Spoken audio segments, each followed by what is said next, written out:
Shawna Pandya's two teaching sessions are one of the real highlights of the course. We used to have them toward the end of the course, and we realized that we need it earlier because it provides a real cohesive force for you guys to sort of get to know each other as well as get really stimulated about the course material. I often describe these two lectures as life-changing. I'm not sure Shawna necessarily accepts that, but they are, I think, in some ways. And in terms of your feeling, comfortable in these seats, I think it'll be a lot better after these two sessions because you'll feel, you will have acted as a team. There are all sorts of things that will create bonding amongst you, and so you'll sort of feel more, kinship with the other students and with us of the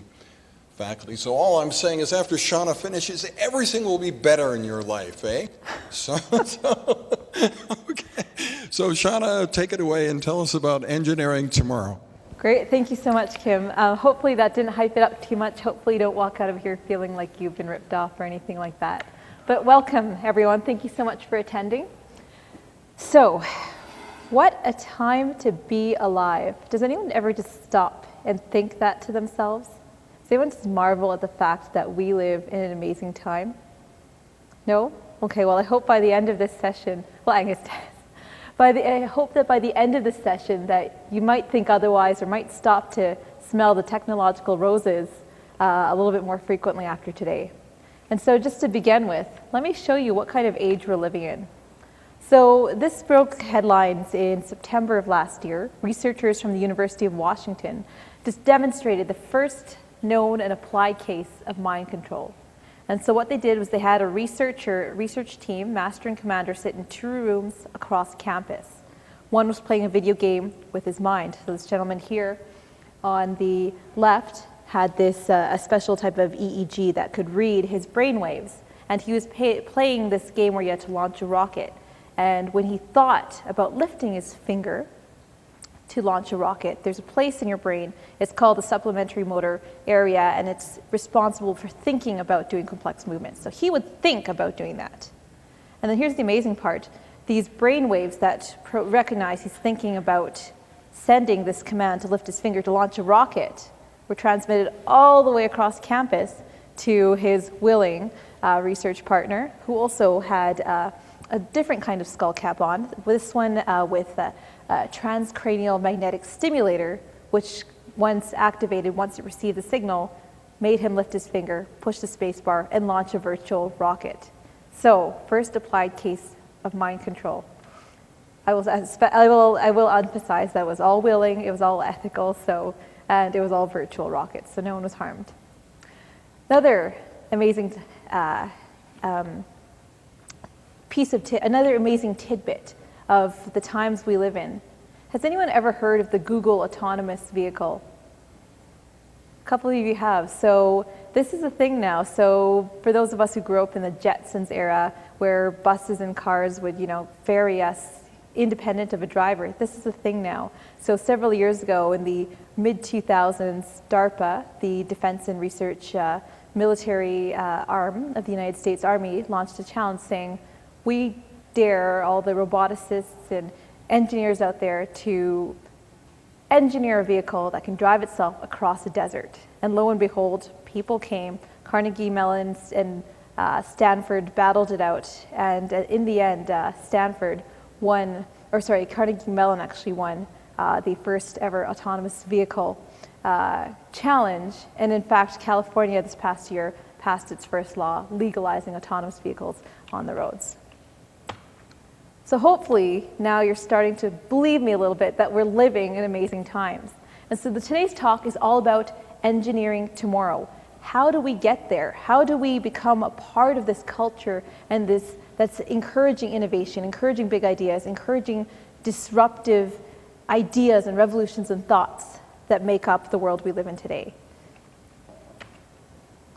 And so if you still don't believe me, another thesis I want you to walk out of here, out of this classroom, thinking about today is that the world is absolutely amazing. There's potential in everything in everyone.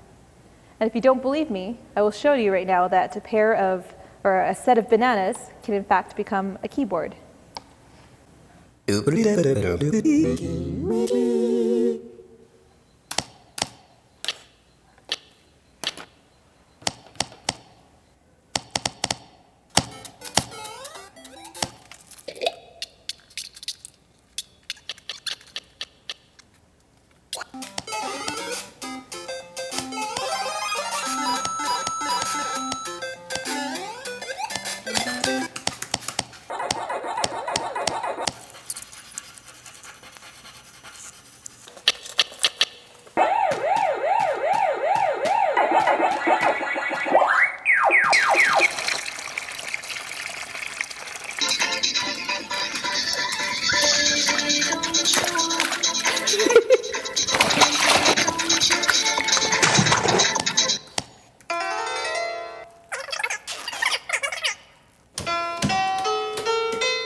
And so you get the point. The idea is that anything has a potential to be useful in this world. And so this is actually an invention called Makey Makey. It's put together by a team out of MIT Media Labs. And they said, why can't bananas become a piano? And the like, and so on. And so using alligator clips, USB ports, they've essentially made the world your plaything, your keyboard, your Dance Dance Revolution pad. Okay? So what are we going to talk about today? We're going to talk about the fact that it is an amazing time to be alive. We're going to talk about innovation and design thinking. We're going to talk about big problems and big ideas. And then we're going to talk about fostering innovation and disruption and lessons learned. Okay? But first of all, before we get into that, you probably want to know who I am, why I'm talking to you, and I'd like to know more about you. So let's start with you. Who do we have here in the audience today? Tell me about yourself, why you're here, your background, 1 or 2 lines. Hi, I'm Kirsten. I'm in first year medicine, and I'm here because my friend took this course last year, and it sounded really cool. Because, sorry? My friend took this course last year, and she really liked it. Oh, good. Hi, my name's Ian. I'm a 4th year psychology student. My friend also recommended this course. She's now in New York with a job as a result of this course, so it sounded interesting and relevant to my intended future, so I thought I'd try it out. My name is Eric. I'm a 4th year bio student. I took this course because my friend took it last year and they said it was really awesome and a cool opportunity. So yeah. My name is Victoria. I'm a 4th year bio student and I'm just sitting in because everyone says it's really interesting.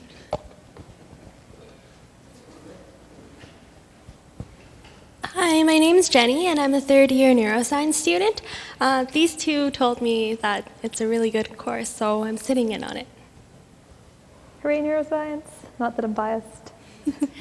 Hi, I'm Hillary. I'm also a 3rd year neuroscience student. My one friend also recommended this class to me, and it sounded and looked really interesting. Yeah. Hi, I'm Keith. I'm also a 3rd year neuroscience student, and I took this course because it was unique and it didn't follow a specific textbook, and I was really interested in the course material, so that's why I'm here. Hey, my name's Anson. I'm a 2nd year pharmacology student, and I took this course because it was very interesting, and I stumbled upon it on YouTube, surprisingly, and looked through a few lectures. It was quite cool. My name's Corey. I'm a 2nd year chemistry student. I completely discovered this course by accident while I was walking out of my physics lecture, and I saw the cameras and decided to stick around because it looked interesting. Hi, my name is Justine, and I'm a 4th year science student. I'm not taking the course for credit, but I find it very interesting, and it's important to learn about the future, so I'm here. My name's Catherine, and I'm also a neuroscience student, but I'm just finishing it up. I think it's redundant at this point to say that the course material sounds really interesting, but basically that is the answer. This is a course unlike any other, so. My name's Allie, and I'm in my last year of my finance degree. I'm in this course because also my friend recommended it to me, and my minor is MIS, so it's like a technology thing, and I manage a sector of a portfolio for the U of A endowment fund that manages the technology sector. So, Excellent. So to summarize, how many are here based on a recommendation from a friend or colleague or? Oh, excellent. Good. Well, hopefully we'll keep that going. Tell your friends, your grandma, whoever. All right. So I guess it's my turn now. So I'm Shawna. I'm a second-year neurosurgery resident here at the University of Alberta. I also did my medical school, my neuroscience degree here. I also have a background in space. So I did my master's in space studies at the International Space University. Have a passion for space medicine as well. I've worked and done research with the European Astronaut Center in Germany, as well as NASA down in Johnson Space Center. I also have some experience in the tech and entrepreneurship world. I've previously moved down to Silicon Valley and launched a startup there based on a challenge to positively impact 1 billion people in 10 years, but we'll talk more about that a little bit later in the talk. And I've also given a TEDx Edmonton talk, so if any of you are interested afterwards, I can point you that way. So I love brains, I love space, I love technology, I like big ideas. And we're going to incorporate a little bit about that in the next 30 or 40 minutes here. Okay, so engineering tomorrow and big ideas. What is this? When you look at this picture, what do you see? Excellent. Does anyone just stare at a road or a concrete pathway or a highway and just think, this is amazing? Has anyone ever done that? Okay, homework assignment number 1. When you walk out of this classroom today, I want you to just stand on a street corner, not in the road, that's unsafe, but I want you to stand and just marvel at this straight, well-paved, well, probably potholey if you're in Edmonton, piece of the stretch of asphalt. Because this is something that's transformed, physically transformed the entire landscape, literally, and geography of our planet, the world over, on nearly every single continent on this planet. There are roads, and it is because of this man. So does anyone know who this is?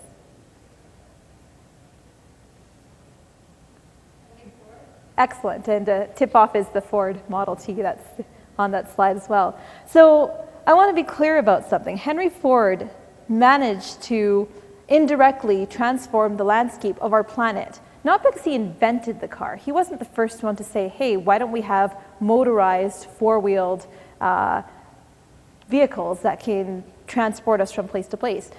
There had been prototypes of cars by contemporaries of his, people generations before him, and in fact, if you look into the history of the automobile, there were steam-powered versions of the automobile as early as the mid-1600s. So this wasn't a new idea. What he did was he had that one aha moment, and he said, well, why can't we mass produce this? Why can't everyone be able to have privy to a car? And it was in so doing, in mass producing the car, making it available to the masses, that this happened.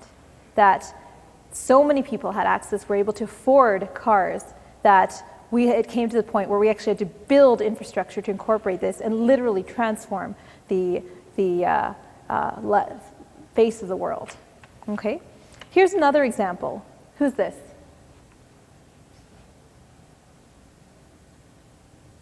The light bulb is a hint.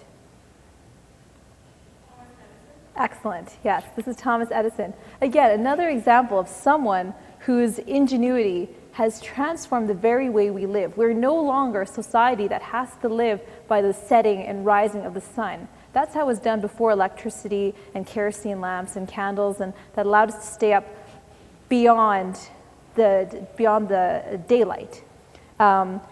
And Thomas Edison wasn't the first person to say, hey, why don't we use electricity to generate light? He wasn't the first person to come up with the concept of a light bulb. He's the first person to successfully perfect the light bulb, because he had many, again, contemporaries and people who came before him who had successful or unsuccessfully tried to design the light bulb.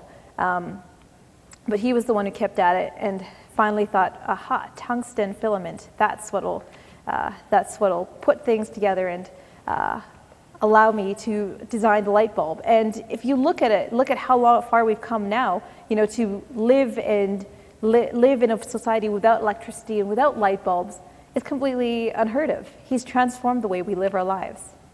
Okay? Here's examples of other things that have transformed the very way we live our lives. Airplanes. Before, to visit another continent would be a several-month journey filled with peril on the ocean, and you'd at the very least have to deal with seasickness. So these are just examples to get you thinking of ways that our lives have been changed relatively recently. Does anyone have any other ideas that they want to throw out about things that we take for granted that have transformed the way we live our lives? Absolutely. Go ahead. Antibiotics. Very good. So antibiotics are a perfect example, and along with that, slightly less high-tech solution, but hand washing. So in medicine, hand washing is huge. In between every single patient, I will wash my hands, probably obsessively. Surgeons, before we go into an OR, we will do a 5-minute scrub, make sure we get all the way up to our elbows, in between our fingers. And this came from the realization that when you wash your hands, mortality rates go down. When you don't bring in infections into your patients, into your operations, when you don't transmit them from patient to patient, your complications and your mortality rates go down. Anyone else? Do you have any ideas? Yeah, go ahead. The personal computer? Yes, personal computer, as almost everyone has in front of them. Well, big one for health, vaccines. Vaccines, yeah, absolutely. What about non-medical? The phone? Sorry? Telephone? Like a phone? Teflon, yeah, Teflon's good. Phone. Oh, the phone, even better. Yeah, I don't know where I would be without my phone. And smartphones now. Absolutely. And so let's just pause on smartphones for a second. Who here does not have a smartphone? Okay. Who here feels like they would be horribly lost without their smartphone?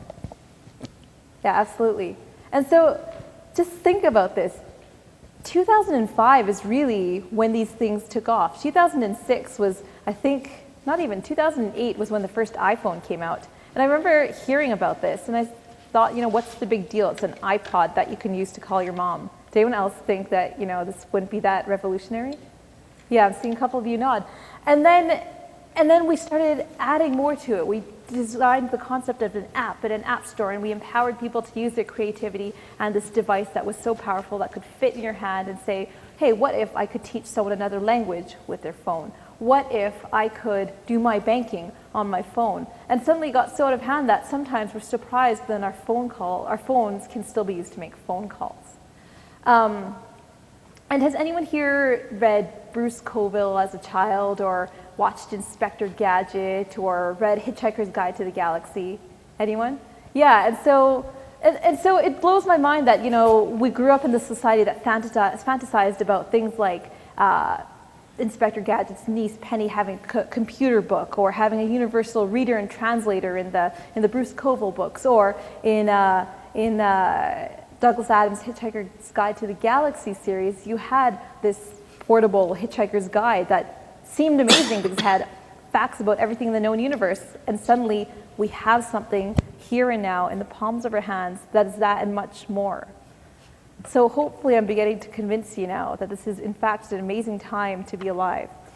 So we talked about a lot of these: vaccines, hand washing, smartphones, internet, computers, anesthesia. This is something that means a lot to me in my profession, because without anesthesia, surgeons would be lost.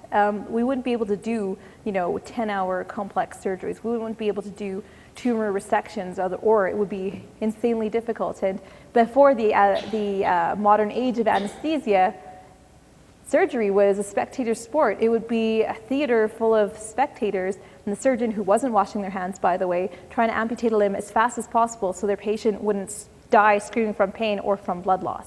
So on the medical side, I'm very grateful for anesthesia. Okay? And so now let's engage in a thought experiment. This article came out in September of last year, and it's a family out in Ontario, and exactly like the headline says, Guelph family lives like it's 1986. So imagine for a moment what that would be like. So this came about because they noticed that their kids wouldn't put down their iPads. long enough to even acknowledge their parents. So it's a 26 and 27-year-old couple. They grew up in the mid-1980s, and they thought, you know what, this is ridiculous. We need to engage with our family. We need to play outside. So let's go and live like it's 1986. What does that mean? What would you not have?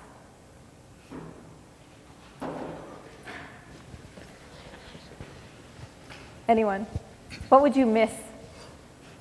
MP3 players? MP3 players, yeah. They would be using the old school Sony Walkman. Does anyone remember those? Anyone?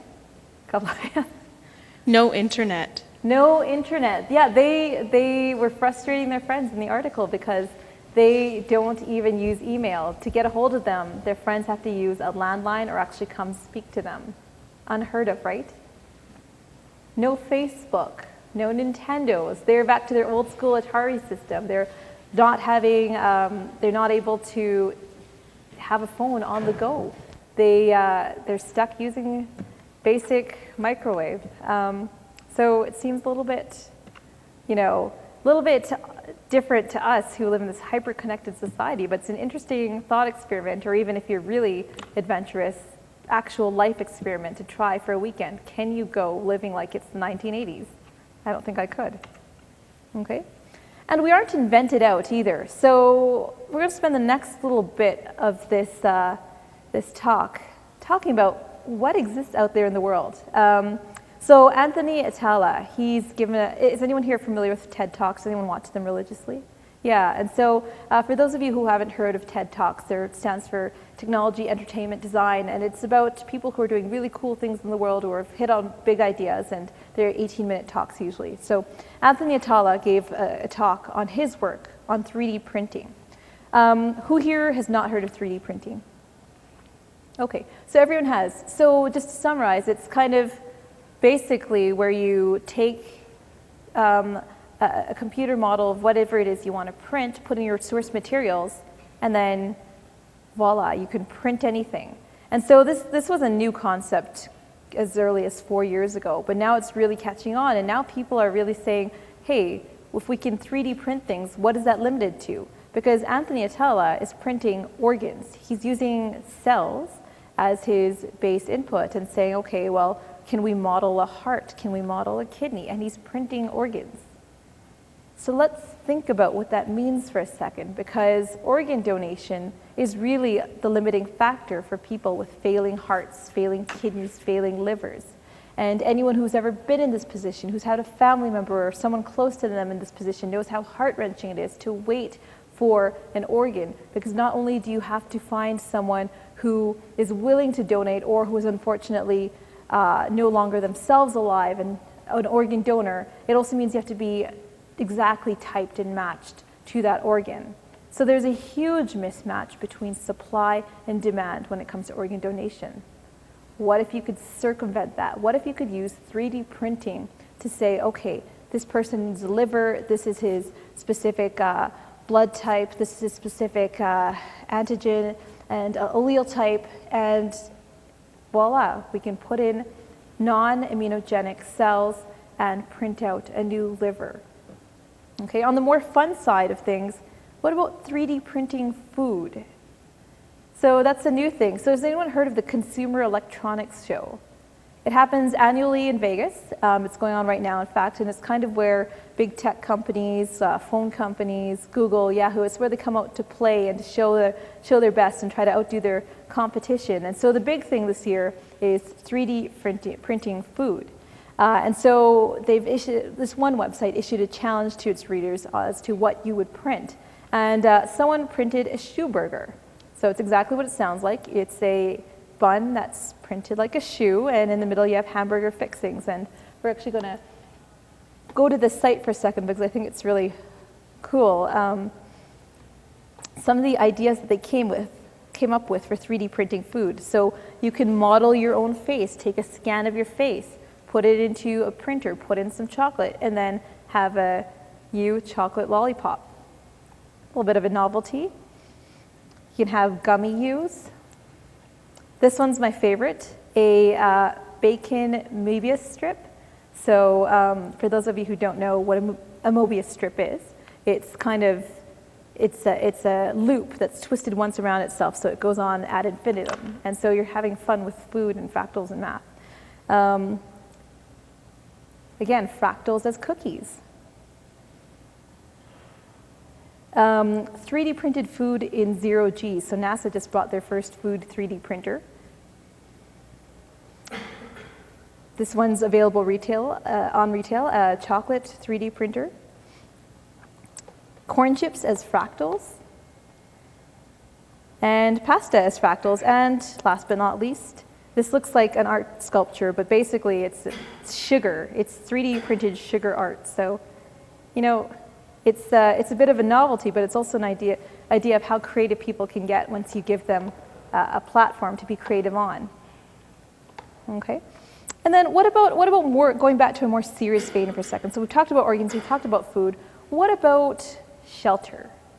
There is, many of us here have heard, you know, the idea of the bottom billion or the bottom 2 billion in this world, people who live on less than $1 a day. So what if you could provide shelter to the impoverished for 70% less cost, less waste, and print a house out in 2 days' time? Could solve a lot of problems that way.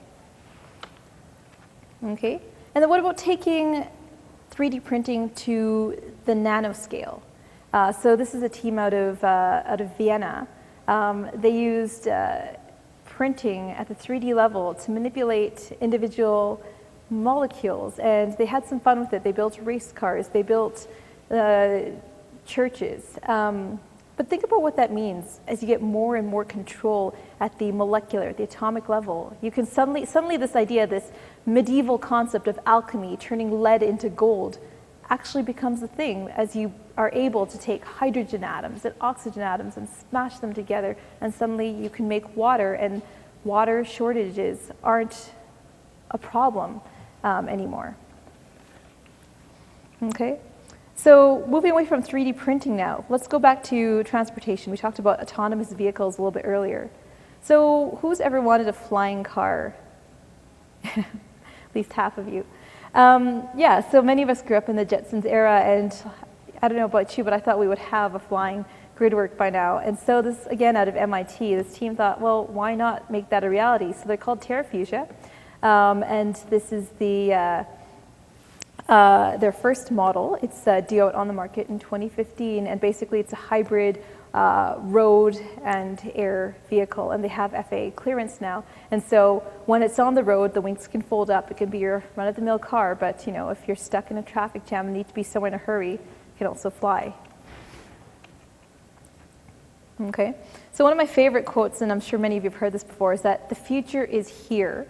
It's just not evenly distributed. And so what I hope you get out of this talk is that there's a lot of cool things going in the world, but we all have an opportunity to partake in it. And in fact, I would argue that we almost have responsibility to engineer the world we want. And so we're just going to pause here for a second, kind of think about our roles as humans and as a human race. And I would say that we kind of have two responsibilities. Think of ourselves as a human race as just one individual, and think of ourselves at the crossroads of humanity. And imagine we had to make a New Year's resolution. Now, when you make a New Year's resolution, you either do one of two things. You try to cure yourself of bad habits, you know, fix something that's going really wrong. Maybe you need to drink less, fight less with your family. Maybe you need to lose weight for health reasons. So one is to fix yourself, stop bad habits. And the other type of resolution you might make, which is somewhat related, is to make things better. So you might volunteer more, you might go visit the Humane Society, you might try to pick up an instrument or learn a language. And so that's the way I think of humanity, is that we have two large responsibilities. We have many, many big problems to fix, okay? And so we've talked about them a little bit already, so poverty, shelter, organ donation, so we have problems. But we also have a responsibility to create the future we want and make things better. So we've also touched on this a little bit already. So what do we want our future to look like? Do we want to have flying cars? Where do we want to be limited to one planet? Should we be branching out to other planets? So I'm going to plant that seed in your head right now, okay? And I want you to keep thinking about it because we'll talk more about it at the end. Okay? So moving more into the domain of medicine now, because this is a technology and future of medicine class, let's talk about prostheses and what's there for those who are severely disabled. So we're moving out of the realm of wheelchairs. I mean, obviously, wheelchairs are really the mainstay of transportation for those who are severely disabled, whether due to quadriplegia, paraplegia, weakness. And there's a certain subset of patients who are extremely bedbound because of a stroke. They can't. Has anyone heard of locked-in syndrome? It's yeah. And so for those of you who don't know, it's a incapacitating syndrome where sometimes due to brainstem stroke, you're completely consciously there, but you have no ability to move anymore. You have no ability to interact with your world, but you're still there. And there's this great book, it's called The Diving Bell and the Butterfly, and it was a former magazine editor who suffered this kind of stroke and then wrote this amazing book all about his experience being locked in. And so where I'm going with this is now we're into this era where brain-machine interfaces is becoming a huge area of research. And kind of like we saw at the beginning of this talk, you can read patterns of brainwaves, interpret them as to what they mean, and then have an effector component that realizes these thoughts. And so if you're someone who's locked in or someone who's quadriplegic, suddenly you're not as limited as you were. And there was this great study out of, I believe it's University of Paris in 2007, and it's what I like to call telekinetic robo-monkeys. And so what they did was they were experimenting on monkeys, and they wired electrodes to the motor cortex of monkeys. So motor cortex, for those of you who don't know, is the part of your brain that allows you to move. So they wired these electrodes to the motor cortex of monkeys, and then they attached it to a robotic arm, and then they trained these monkeys to want to eat grapes and marshmallows and things they liked. And then they trained them to think about moving this arm whenever they wanted to eat a marshmallow or grape. And over time, they trained these monkeys to think about eating a grape or a marshmallow, and then have that thought transmitted to this robotic arm, and then have this robotic arm pick up this grape or marshmallow and bring it to their mouth. So there you have it, telekinetic robo-monkeys. The last thing on the slide here that I want to talk to you about is the exoskeleton. So this is a research group out of Berkeley, and what you can see here over this little schematic is that someone who's previously wheelchair bound because they have no use of their lower legs, they're paraplegic. They have an exoskeleton that they strap on as a backpack. The entire thing weighs about 120 pounds, but it's distributed, the weight is distributed evenly throughout the exoskeleton, so they can actually have an outer shell that allows them to support their weight and allows them to walk. And there's some pretty moving videos on YouTube watching paraplegic walk for the first time using this Berkeley exoskeleton. It's really, really cool, and I encourage you to look it up. Elsewhere in the realm of prosthetics is the DARPA robotic arm. So for anyone who's kind of had some exposure to prostheses, you know, decades ago, we were still using the same thing they used in, you know, several hundred years ago, the hook. And then maybe for some people who didn't want a hook, which is slightly functional, they had, you know, flesh-colored, non-functional rubber or made of some other material. They had an arm, but it was non-functional. And what DARPA, this military research division, realized is that they had all these people, these veterans who were serving their country, who were coming back injured and maimed, and they had no functionality because their prostheses were non-functional. And so they issued another challenge. If you remember, the first one we talked about was autonomous vehicles. They issued another challenge saying, can people who are experienced and well-versed in robotics, can these research groups, can they come up with something that is better than a hook? Any better than that, can it simulate the human hand? And so for those of you who know a little bit about robotics, you talk about something called degrees of freedom. And that dictates how many degrees of an axis in which you can move. So there's roll, and there's pitch, and there's yaw, and there's the XYZ axis. And the human hand, I believe, has about 11 degrees of freedom. It's a very complex machine because you move at the wrist, you move at your fingers, you move at your distal interphalangeal joints. And so it's a very hard thing to simulate. More than that, you have to interact with your world. You have to say, this is a bottle, it's going to be half full. So I have to be prepared to accommodate for that weight.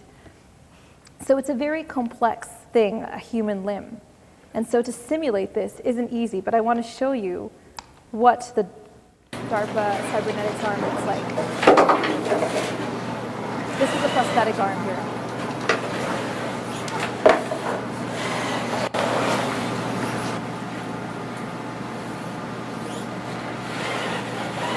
That's what that sounds her hand. Beautiful.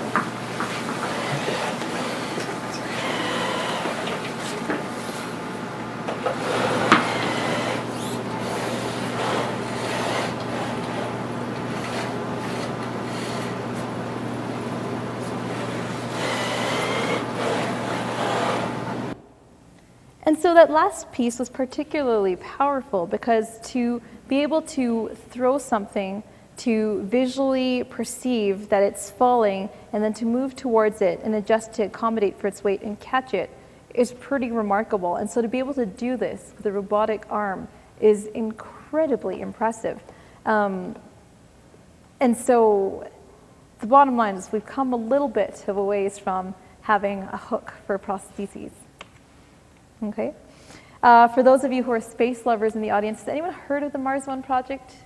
Did anyone apply? No one? No one applied? It's okay, I missed the deadline too. So this is a graduate student out of the Netherlands who was really tired of waiting for space programs and saying that, yeah, we're going to Mars. Yeah, we're going to Mars. No, I believe you. No, I don't believe you anymore. Let's go to Mars. And so he's harnessing the power of social media and pop culture to say, okay, we'll go to Mars and we'll power this whole expedition by making it a media circus, a media frenzy, essentially. So he's got together a very well-versed and crack team of space agency experts, technology, space engineering experts, space medicine, alumni, and they've launched this challenge saying we'd like to send a team to Mars, and it's going to be publicly viewed by the whole world. And they had over 100,000 applicants to their first round in August. Now they selected their first one, they've made their first cut and selected 1,028 or something like that people to further pare down and hopefully go to Mars someday. So who knows whether it'll work, but at least someone's saying, hey, I have an idea, I think it can be done, and trying it. So moving now from space to the area of materials science and materials engineering. Remind me again, does anyone have a background in engineering here? Okay, so this is Arid Gel. It's also called frozen smoke. So it's it is the world's lowest density solid. It's 96% air. So if you held it in your hand, you would feel like you were holding almost nothing at all. Be almost invisible to the eye. And it would feel like styrofoam. But the beauty of Arid Gel is that it's so structurally sound that it can support up to 4,000 times its own weight, and it could even withstand direct blast from dynamite. So if you squint at the bottom of this image, you can see here's a brick being supported on a little piece of Arid Gel.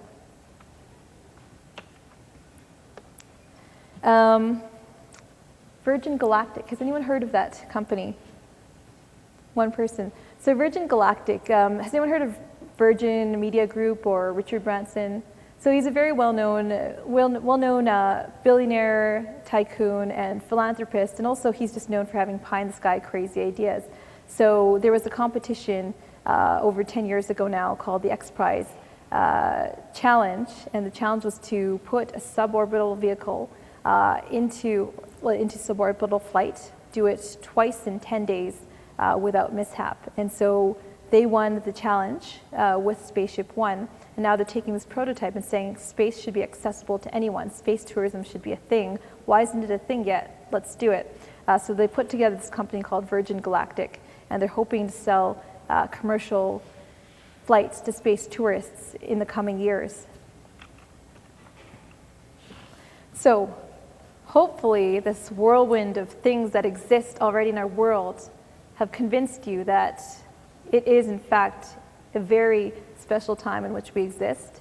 And the next thing I want to talk to you about and spend the rest of the time talking to you about is that it's easier than you think to get involved with becoming part of engineering the world you want, molding the world you want, and trying to think big. And we're going to actually put these ideas into practice next session on Tuesday, and we're going to take big ideas, work in teams to achieve that, and figure out how to bring ideas into reality. But what I want to say here now is that big ideas can happen, but it takes a lot of perseverance, a lot of people daring to dream, not being limited by what other people think is and is not possible, and doership. That's huge, because I'm sure a lot of us have that one person in their lives who say, you know, someday I'm going to do this, someday I'm going to do that, but they never have actually taken that first step. So I'm just going to spend some time talking about my own experiences now, just to kind of bring things closer to home, and talk about a couple, I guess, case studies from my own experiences. And then we're kind of going to dissect what it is are the running themes between big ideas and making it a reality. Okay. So some of the things I've worked on, so I've told you I'm training in neurosurgery right now, and in my medical school career, I loved space, I loved telemedicine, I loved robotics, I loved surgery. So when I heard that there was this robot that does brain surgery, I thought that was the most amazing thing I'd ever heard of. And when I heard it was being done at the University of Calgary, I thought, well, sign me up. So I emailed the project lead, said, hey, here's my background. I would love to be part of your team. And so for 4 months, I went down to Calgary and worked with them, doing the first clinical trials and writing that up as they brought this robotic arm that does surgery into the operating room. And it was a very interdisciplinary team. We had biomedical engineers, we had experts in nanoparticles, we had obviously surgeons, research students, and basically what the key to success was first of all having an idea, but also talking to people outside of medicine, outside of neurosurgery, who can make it happen. So none of this could have happened if there were no engineers on the team. If we didn't have work with people who had specialization in robotics. So MDA, the company who made the Canadarm and from which a lot of the same technologies were put into this robot. The next experience I want to tell you about is my time down at NASA at the Johnson Space Center. So when I was there, I worked on medical simulations for longer term missions. So far, the furthest we've gone is to the moon. We haven't gotten anywhere else yet, but I think we're all pretty optimistic that at some point we should think about leaving the cradle and going elsewhere for exploration, and also because it doesn't make sense to stay on one planet when you have the opportunity to explore elsewhere. So I worked on a simulated mission to a near-Earth asteroid, and being of a medical background, we looked at medical scenarios that were likely to come up during this during a near-Earth asteroid mission, and we looked at first of all, what is most likely to come up? What are your space and volume constraints? What kind of things would be mission ending? What kind of things would be mission crippling but not mission ending? And what kind of materials would you need to have? What would be nice to have? And basically what I took from this is that constraints are actually a good way of forcing yourself to think in different manners. So for example, the outcome of this project was to design a medical kit list of all the medical supplies you would want to have, and then take that and compare that to the volume limits that you had for medical supplies on your simulated mission, and then the mass allowance. And then take that and put that in context of how many crew you had, how long you would be gone for, and then what's most likely to happen and what is less likely to happen but would have a devastating impact on the mission, and what is acceptable in terms of how likely is this? And in putting ourselves in those constraints, and also in using simulation and in working with statisticians, working with medical experts, working with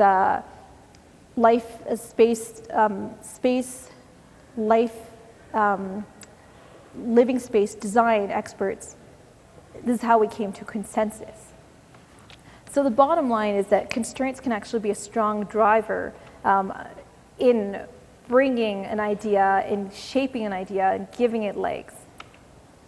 Okay, and then the last thing we're going to talk about is what I alluded to earlier, Civic Guard, the company I co-founded. And so in summer of 2009, I took some time off from medical school, hearing about this place called Singularity University. It's based at NASA Ames in Silicon Valley. And the whole premise of this institution is to use technology and positively impact 1 billion people in 10 years using emerging and accelerating technologies. And so that sounds a little bit daunting on the one hand.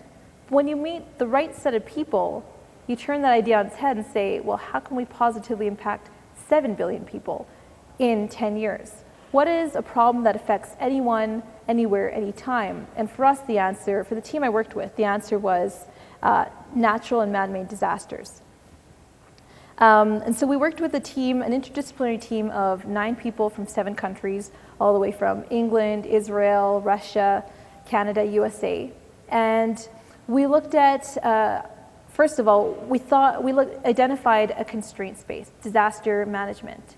And then we brainstormed all the areas of disaster management that could be done better. Everything from mass messaging to delivery of supplies to being out there in the field and looking at what the biggest issues in when you're in a disaster situation with limited communications, limited medical care, what is being done well, what can be done better.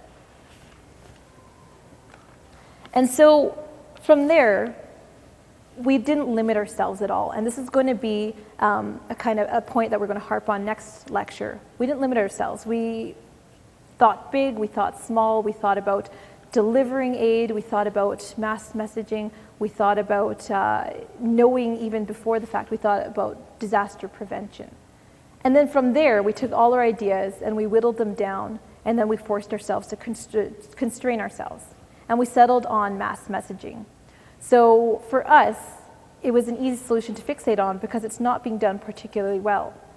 Mass messaging currently is slow, it's failure prone, and it's generic. So for example, in May of 2010, there was a bomb threat in Times Square in New York City. And at the time, the Office of Emergency Management in New York sent out a Twitter message that said, Broadway is closed between 44th and 46th Street. Now, if you're caught in an emergency situation, this is highly and utterly unuseful to you. If you're in an emergency situation, you need to know information that is relevant to your surroundings. So you need to know something that's location and time specific. And this is where we managed to match a problem space with an emerging technology. Because at the cusp of 2009, smartphones were just exploding, and they were coming out of the exponential curve. And smartphones were becoming more and more ubiquitous, and they were location aware. So we thought, what if a smartphone could save your life in a crisis? So the trend at the time was smartphones went from 30 million smartphones in 2009 to be projected to be at 3.8 billion smartphones worldwide, and we're probably going to surpass that, in fact. So it was definitely an exponential. And then we looked at connectivity, we looked at social media, we looked at things like Twitter, which went from 100,000 users in 2007 to over 100 million users just 4 years later. And so we thought, okay, what if your smartphone could save your life by giving you information that's specific to where you are and when you are in a crisis? So imagine, for example, there was a gas leak here on Quad. If we were here in this building, we would want our smartphones to say, hey user, there's been a gas leak on Quad. Here are the nearest directions to safety, and here's how to get there. Whereas if we were on Quad on a different day, it wouldn't matter because there's no gas leak. Whereas if we're somewhere else today, but nowhere near Quad, we would want a message that says, hey user, we see you're on White Ave headed towards the university. there's a gas leak, stay away from quad. And so that was the premise on which we built our company. And so we designed a smartphone that had an easy-to-use graphic interface. And then we designed something for offices of emergency management and trusted authorities to visualize an area, take information, push it out in an easy fashion that was quick, that was reliable, that would be very fail-proof, and push it out to users. The company got a lot of press and a lot of attention. We were named as Entrepreneur Magazine's 100 Brilliant Companies in 2011. We presented our idea at the White House, Google.org, the United Nations Emergency Communications Committee, and we even piloted our idea in Maynard, Texas. And the bottom line is, if we didn't dare to think big, and if we didn't have a team of very, very dedicated and very diligent people, we definitely couldn't have gone from, hey, disasters are a problem, to, hey, disasters are a problem, smartphones are everywhere. What if we could leverage smartphones in a disaster situation? The last learning point that I will tell you that I learned from my time with Civic Guard is that always dare, and don't ever be limited by what you think is or is not possible. And don't be afraid to act quickly. And so, for example, when Hurricane Irene struck New York in 2011, over the course of 7 hours, we talked to our developers who were located in Sri Lanka, in Germany, and we said, hey, can we put together the open data that New York City's putting out and use Google Maps and say to anyone with a smartphone, we see where you are in the evacuation zone, you're not in the evacuation zone. And based on that, advise users whether they need to evacuate or not. And so me, for example, at the time was on the West Coast, so it saw that I was in Mountain View, California. It said, user, you're safe, you don't need to evacuate, which is good because that's nowhere near New York. So how do we get from here to there? Let's take the last part of this class to summarize and then ask questions, discuss, and then Tuesday what we're going to do is going to be very interactive. It's less me, it's all you, and we're going to be putting these ideas into practice. Okay, so lessons learned. So I've said this time and time again, but I think it merits its own slide. If you can dream it, you can do it. Nothing's impossible, and impossible is nothing. So homework lesson number 1, I already gave you earlier in today's class. I wanted you to just go outside and stare at a road, not on a road, but at a road. So homework lesson number 2 is I want you to think about what you think, challenge yourself. What do you think is impossible? And then ask yourself, is it really impossible? What would you like to see exist in the world today? And then just start percolating that over in your mind, because that's what Tuesday is going to be all about.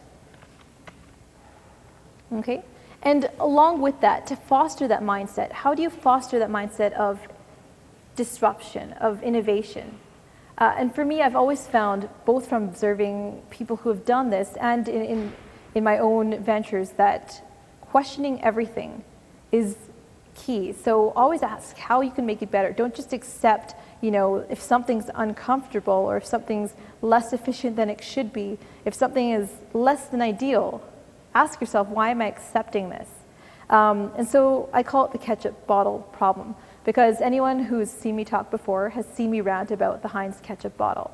And anyone who's used a ketchup bottle, a shampoo bottle, any type of bottle, will know that you always have to shake it to the very end to try to access the last little bit of product that's out there. And if you add that up over the millions of bottles that are in a waste in landfill every single year, it adds up to not just a little single drop every single time, but millions of tons of waste.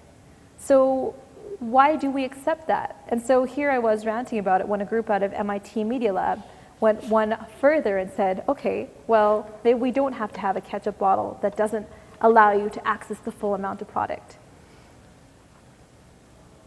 And so what they did was they re-engineered a material. So here you see the initial ketchup bottle. Product is sticking. And they re-engineered a surface material that has zero cohesion, And so when you turn over your ketchup, you get all your ketchup.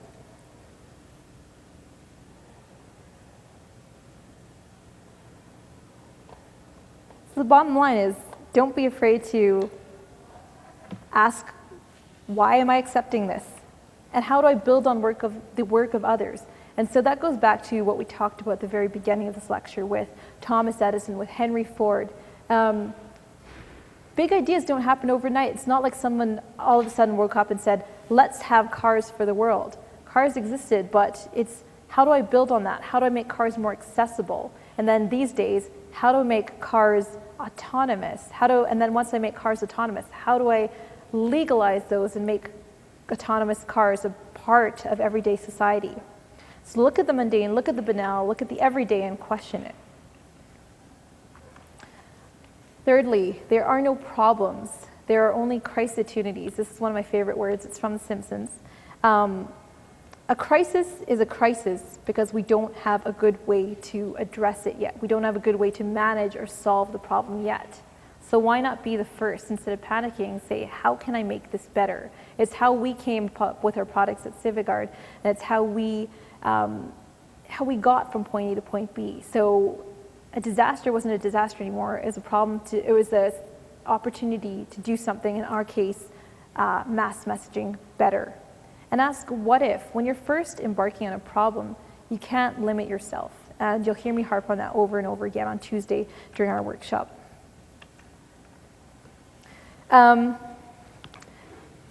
Next thing I want to harp on is never feel limited by your station in life.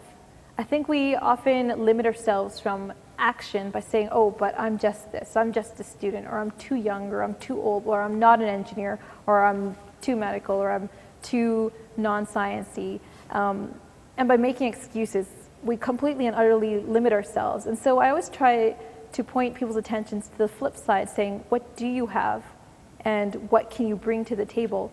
And I always love bringing the example of Jack Andraka. And so let's watch the video first, and I'll tell you about this amazing young man. Okay, here you go. This is our moment you missed. He's not on the Golden Gate Bridge. Pancreatic cancer is one of the most difficult cancers to diagnose, but thanks to this 15-year-old boy, spotting it just got easier. Now, enjoying his celebration there is Jack Andraka. Just won the world's largest science fair by creating a new test for pancreatic cancer. 38,000 Americans will be diagnosed with the disease just this year. About 34,000 will die from it. Andraka's dipstick sensor could make a dramatic difference. 100 times, get that, 100 times more sensitive, Lisa, than the current test. So he should be celebrating. That's pretty cool. Yeah, and you know that test, it only costs pennies. For his work, I was looking this up online, reading it up online, John. I think he gets a $75,000 prize. So not bad at all, John. Okay, and so that's the story of Jack Andraka. He's a 15-year-old. He had a family friend who was very close to him, died from pancreatic cancer. And he looked into, well, why is this disease so deadly? And the bottom line is, it's by the time that we can detect it with current screening methods, it's too far advanced to be able to treat other than palliatively. So he thought, well, why should I accept that? And he spent, to hear him tell his story, it's actually pretty inspiring. He went through over 4,000 papers, scientific papers, looking at what was being done, where gaps were, what opportunities were in the field of pancreatic cancer detection. And then he happened to be sitting in biology class one day when they were learning about carbon nanotubules, and he thought, well, why can't we use that, carbon nanotubules, and attach them to antibody receptors to mesothelin, which is a protein that's expressed on pancreatic cancer cells, and use it to detect pancreatic cancer.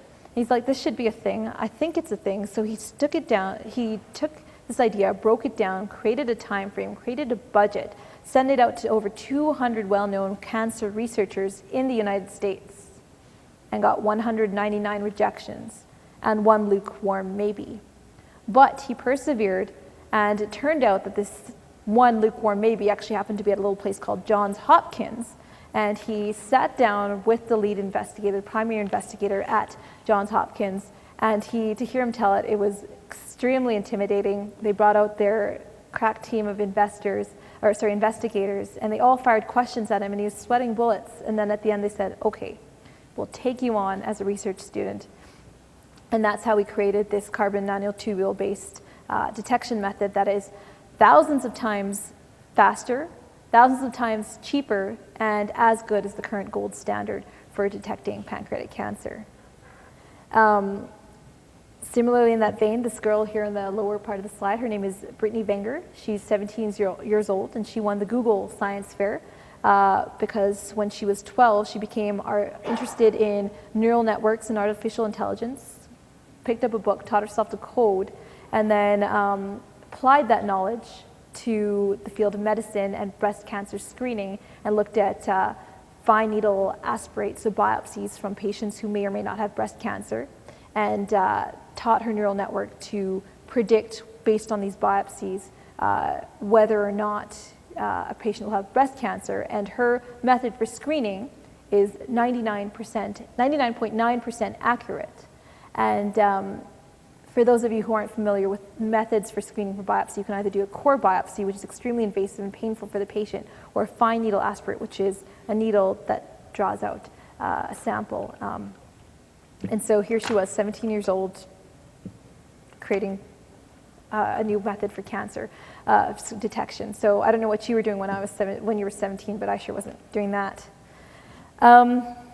Lesson number 5, I kind of alluded to this when I was talking about my time at NeuroArm, at NASA, and most importantly, or most recently with Civic Guard, is that people are so, so important. And so the reason that I have this slide here in the corner is that I don't think you need to be a rocket scientist and a brain surgeon to be able to achieve what it is you want to do. The reason that we have 7 billion people in this world is so that we can connect with each other, and we can find out where ideas bridge with each other, and where my expertise meets with your expertise, and where we can find a way to meet each other halfway and build on each other's strengths. So you don't need to have all the skill set that you need, and you certainly shouldn't feel limited by that when you're wanting to bring an idea to fruition. That's why teams exist. That's why we work in multidisciplinary groups to be able to realize tasks and challenges. So lesson number 6, think exponentially. So the example I always use is looking at media and mass media. It took the radio 38 years to reach 50 million people. It took Facebook only 2 years to reach 50 million people. So when you're thinking exponentially, the thought experiment I always ask the audience to engage in is, when you take 8 steps in sequence, you've gone 8 feet. But if you take 8 exponential steps, you've gone 1, then 2, then 4, then 6, then 8, then 16, then 32 steps. And then by the time you've gone 8 steps, you're no longer at 8 feet. You're much, much further than that. And when you're applying the idea of exponential thinking to the world around you and technological change, you're running on a treadmill that's going faster and faster.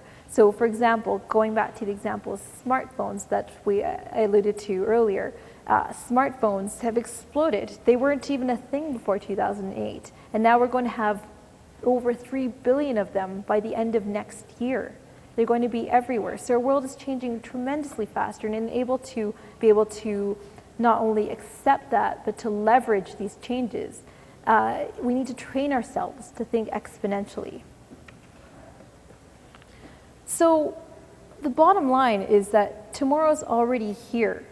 We've talked about a lot of the change that's going on in the world around us. We talked about 3D printing, big data. Has anyone heard of that term? So that wasn't even a thing 4 years ago, but now people are going to school to become data engineers and data scientists and data experts. These were job descriptions that didn't even exist 3 years ago. But the data that we generate in 1 year now is more than the data that's previously existed in all of human history put together.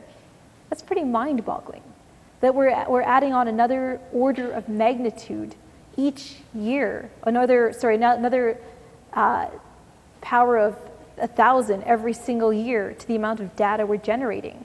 And so now data mining is incredibly important because you can't just look at single data sets. You need to create incredibly sophisticated algorithms and neural networks and artificially intelligent networks to be able to look at trends between incredibly complex and large data sets. A term we throw around often in medicine, there's two mantras that are thrown around. One is the idea of 4 Ps, so personalized, prevented, predictive, participatory medicine. And this is an incredibly powerful tagline because it recognizes the value of having patients involved in their own care, having them participate in their own care. It recognizes the value of saying, what if we cared about you as a healthcare provider even before you got sick? What if we invested more in preventative medicine rather than addressing you at end-of-life care when you're sick with all these chronic diseases? What if we were able to personalize medicine and look at your genetics and how you would interact with this particular drug, and are you a fast metabolizer, are you a slow metabolizer? And it's already being done. It's being done with tamoxifen and breast cancer. And then predictive, based on your genetics, based on your own past history, how are you going to age? What chronic diseases are you at risk for?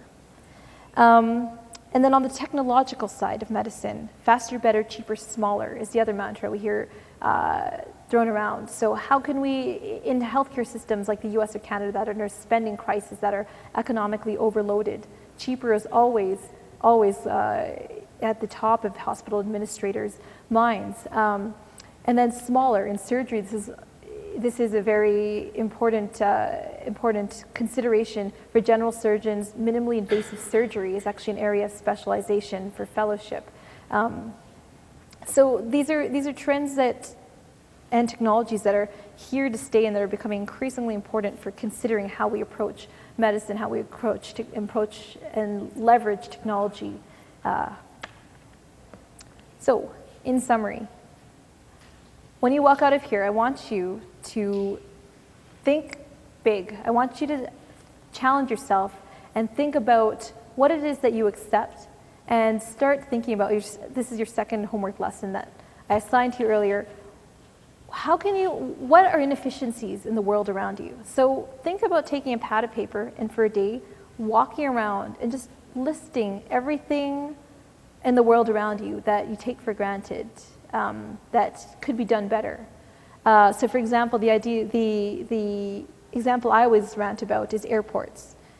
Has anyone been in an airport and just marveled at the inefficiency and long lineups? So in security, for example, when you're going through the security line, there's only one airport that's actually done this well, and it's in Switzerland, and I've been told about it, so I don't believe it exists. But you're always waiting and holding your things, and then when you get to the shelf, it's this amount of shelf space, and then you have to take out your laptop, you have to take off your shoes, you have to take out your liquids in one fluid motion, and backlog the people behind you. So there's an airport in Switzerland that actually, simple innovation, extended their shelf life all throughout their shelf length through the entire length of the lineup. So while you're waiting in line, you can already take off your shoes, take out your liquids, take out your laptop, put it in your bin, and then that way there's no bottleneck to when you finally get to the beginning of the line, and your security becomes that much faster and that much more efficient. So as you walk around campus engaging in this exercise, look at traffic flow between classes. Are there areas of congestion? Are there areas of bottlenecks? Look in a classroom. Is it as ergonomically designed as it can be? Is the lighting as adequate as it could be? If not, what would make it better? So the bottom line is question things and ask how it can be made better. There are only solutions waiting to happen. Don't use excuses. Don't say, but I'm only a student. I'm only so many years old, or I'm too old already. Ask yourself what you can bring to the table. And then ask yourself who might help you for the skill sets that you don't have, because Never underestimate the power of a solid, dedicated team. And then, just as an exercise tonight, troll BBC Science and Technology page, troll Wired magazine, Popular Science. Go read tonight and just amaze yourself at what is going on in the world around you. Okay? And so, just to close things off, why engage in these thought experiments? Why change your attitudes? Why seek to engineer things differently, to breed a culture of innovation? And the answer is to make a difference. I'm going to leave you with this video here. Yahoo!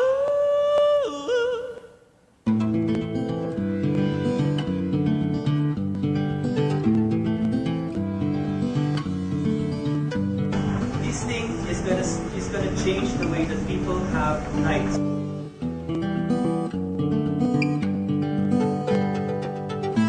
Solar bulbs is a cheap way of allowing light to go through your roof. By putting this on the roof, it goes through the bottle. The water serves as a thick lens, and it enters. And once water hits water, it refracts. So it goes 360 degrees. So it lights up a whole 35 square meter room in a very big way. That's 55 watts of free electricity. So what you save during the day, you can use for books, for school, transforming society as we know it. And if you can improve a life of a family, even in the smallest way, but make cumulatively many people be able to benefit from this, you change a whole new generation. They can read, there's better nutrition, and the same thing is you don't have to spend money where it's not necessarily. And that's the gift of the solar bulb.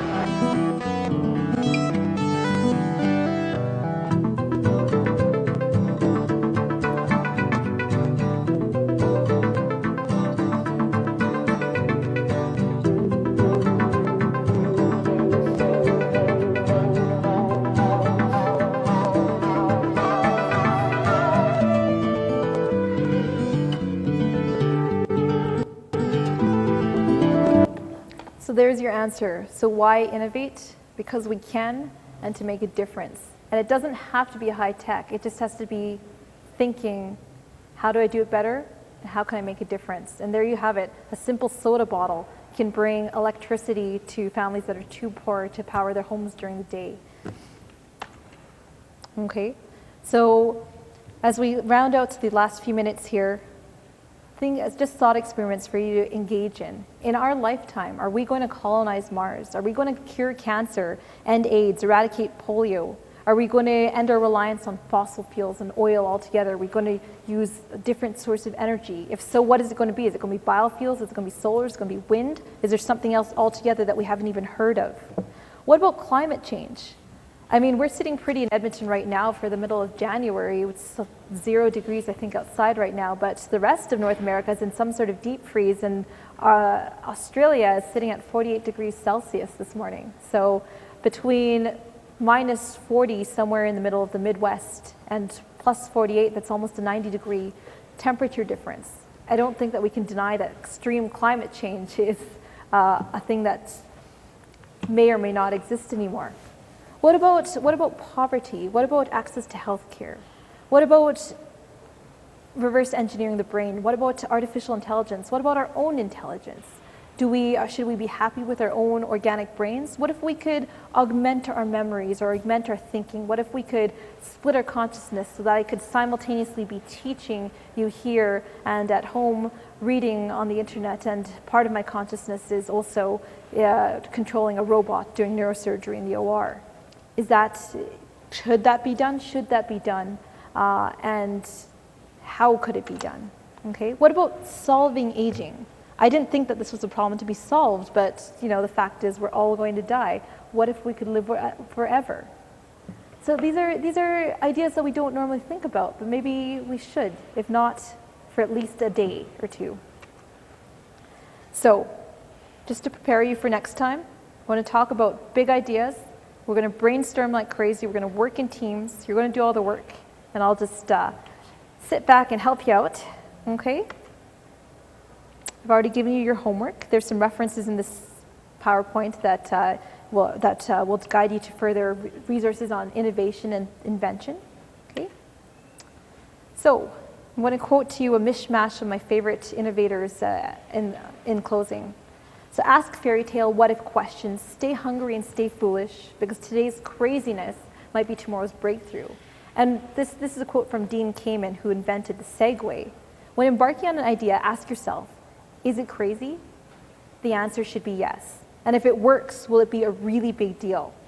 So look at the world, don't ask why, but ask why not? Because progress doesn't depend on the reasonable individual, but the unreasonable one who molds the world to the way he wants it. So thank you very much for your attention. Invite any questions you have, and if not, I'll see you Tuesday. Great. So we're out of time, but there's nobody else in this room. So if some of you want to go up, we have usually for the workshop next Tuesday had teams of 5. So we need a few more people, maybe 2 to 4 more. If some of you can magically make more people appear next Tuesday, that would be great. We could do it with the numbers that we have today. It'd just be slightly better if we had about 4 more people here. So anyway, thank you very much for an outstanding session.